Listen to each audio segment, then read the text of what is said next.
Para mim, a forma de se proteger da inflação é através da diversificação. Não é buscando investimentos que são ligados à inflação. Até porque a maioria deles são marcados a mercado, ou seja, eles mudam de preço. Então a única forma é a diversificação. Que, aliás, para mim, é o único almoço grátis que ainda existe no mercado financeiro.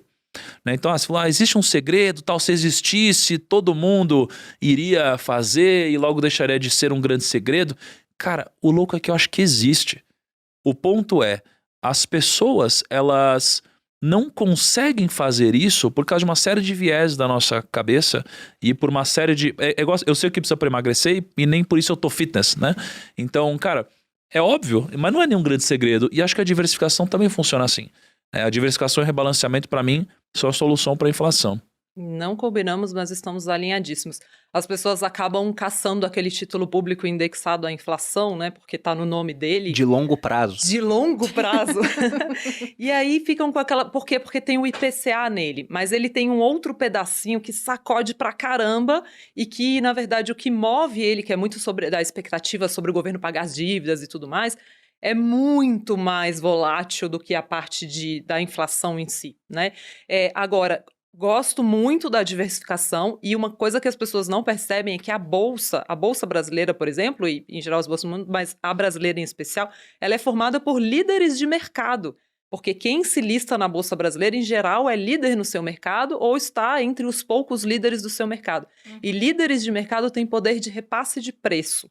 Então, você ter uma parcela relevante do seu patrimônio em bolsa faz com que você esteja exposto a uma economia com capacidade de repasse de preços.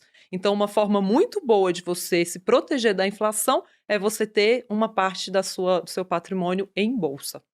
Bom, só talvez explicando melhor para a audiência, por que essa questão do repasse de preços? Porque na bolsa você tem empresas. Empresas vendem produtos e serviços. Se os preços começam a subir, o preço da matéria-prima para a empresa vai subir, só que ela tem como repassar parte da subida do preço para os consumidores. E ao contrário do mercadinho do seu Zé, que sofre para fazer isso, porque ele é pequeno, né? Ele não tem um poder tão grande assim de repassar esses preços, na bolsa a gente tem um extrato de empresas gigantescas na nossa economia. Então eles têm muito mais poder de fazer isso em comparação com as empresas pequenas. Por isso que a gente pega a nossa bolsa desde lá de trás, né, tá em 120, 130 mil pontos, você pega as bolsas americanas, não estão próximas disso. Porque aqui a gente teve um movimento inflacionário grande e o preço das ações acabou acompanhando esse movimento. Então, na sua opinião, tendo bolsa... Esses pontos, eu nunca entendi. Essa pontuação foi criada lá atrás, acho que 67, 68, não lembro agora, mas era o investimento feito com 100 unidades monetárias da época, não lembro se era Cruzeiro Novo, a gente testou esse nome várias vezes, né? Não foi por falta de tentativa que não deu certo, mas era uma cesta de investimento feito nas principais companhias da época, então 100 pontos era um investimento de 100 unidades monetárias em cada companhia, e o crescimento disso ao longo do tempo. Esse índice foi sendo refeito, foi dando mais peso a certas empresas, outras mudou. Nunca foi zerado esses pontos? Não zera, ele vai subindo conforme esse índice ele vai subindo, e o nosso índice está aí beirando os 130 hoje, enquanto lá fora, você pega o Dow Jones, que existe desde acho que começo do século XX, talvez um pouquinho antes, não lembro agora de cabeça, mas está muito abaixo do nosso índice, tá o quê? Acho que uns 35 mil pontos, não lembro agora de cabeça. Mas porque o dólar, embora tenha sofrido com a inflação, sofreu muito menos do que a nossa moeda. Então, ter bolsa é uma proteção da inflação? Sim, né? Até certo ponto, a não ser que vire um negócio tipo Venezuela. Que aí já não tem nem mais empresa que consegue repassar isso, a economia quebra. É legal você ter bolsa no mundo inteiro, né? Exatamente. Pra você realmente também sair um pouco da inflação brasileira. A partir do momento que você tá lá fora também, você já tá trazendo outros ingredientes pra sua carteira. Tem que investir lá fora, né? É o prato colorido, é exatamente isso que o Thiago falou. A gente precisa de um prato colorido, gente. É a mesma dica que a nossa mãe, nossa avó deu pra gente, que a Malu fala pra todo mundo.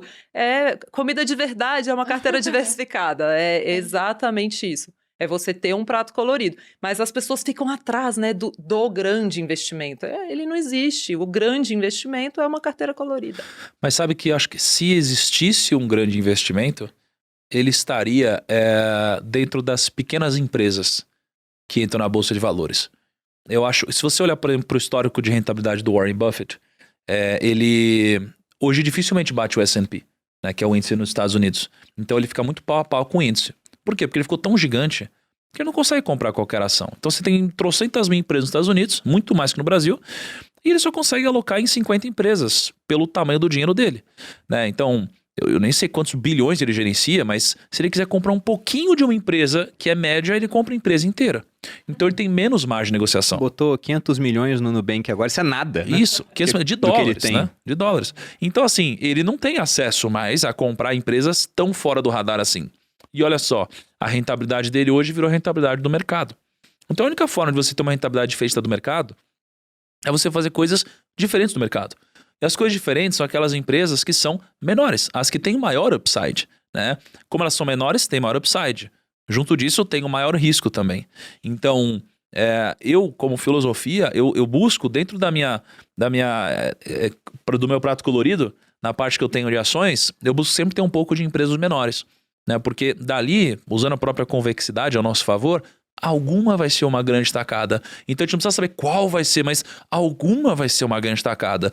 E eu tenho que ter a consciência que se uma funcionar, ou duas, cara, isso daqui é game changer pra gente, né? Então eu gosto muito disso. E aí no prato colorido, que eu gostei muito disso que a Lu falou agora, eu vou falar o tempo também, todo. eu vou citar as primeiras vezes ela, depois a ideia é minha. Opa, olha que eu vou ficar acompanhando, hein, pra ver a situação. No prato colorido, eu acho que ele sempre tem que vir alinhado com o rebalanceamento, né?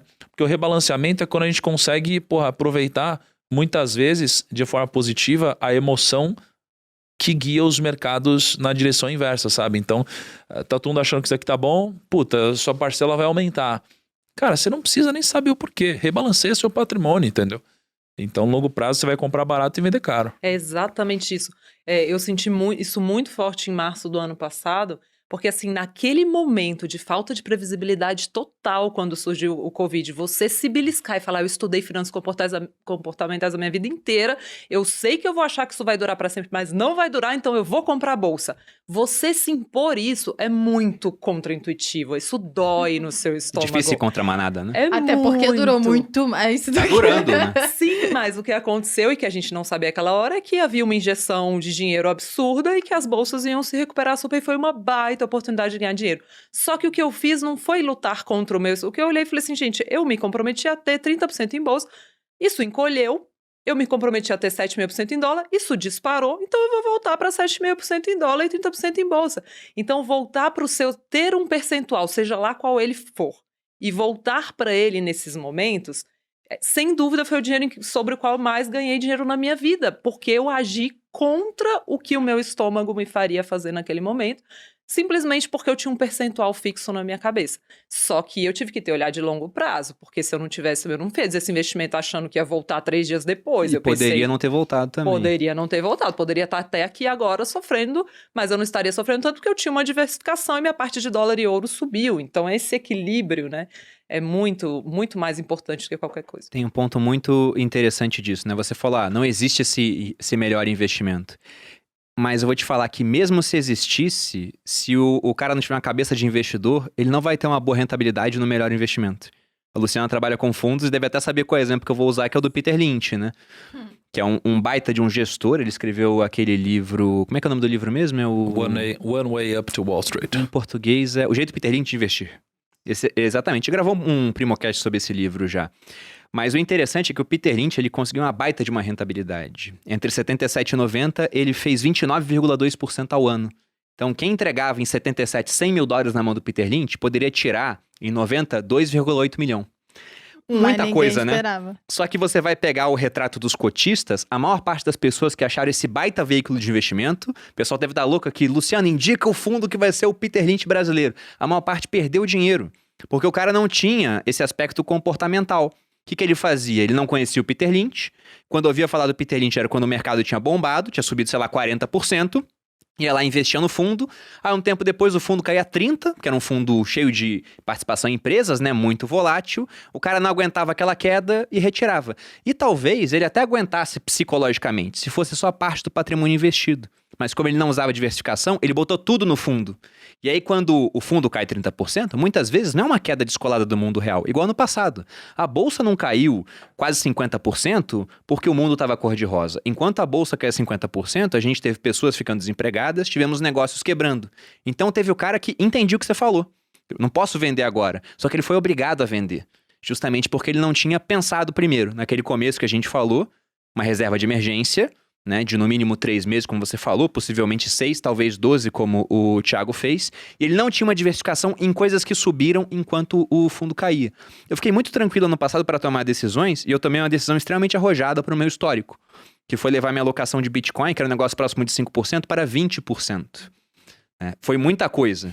E com todo mundo falando, inclusive alunos meus de turmas anteriores, colocando no grupo global lá, Bruno, você estava errado sobre o Bitcoin. Ele tinha caído de preço, né? Ele falou, não é uma reserva de valor, olha só o quanto caiu.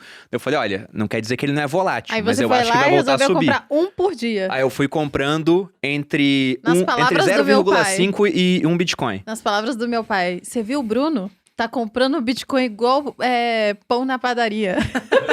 Não, eu fui comprando por conta disso. Doido. Era o resto da palavra, da frase. Tinha caído bastante. Eu falei, vou levar de volta para 5%. E o preço do Bitcoin de lado um tempão.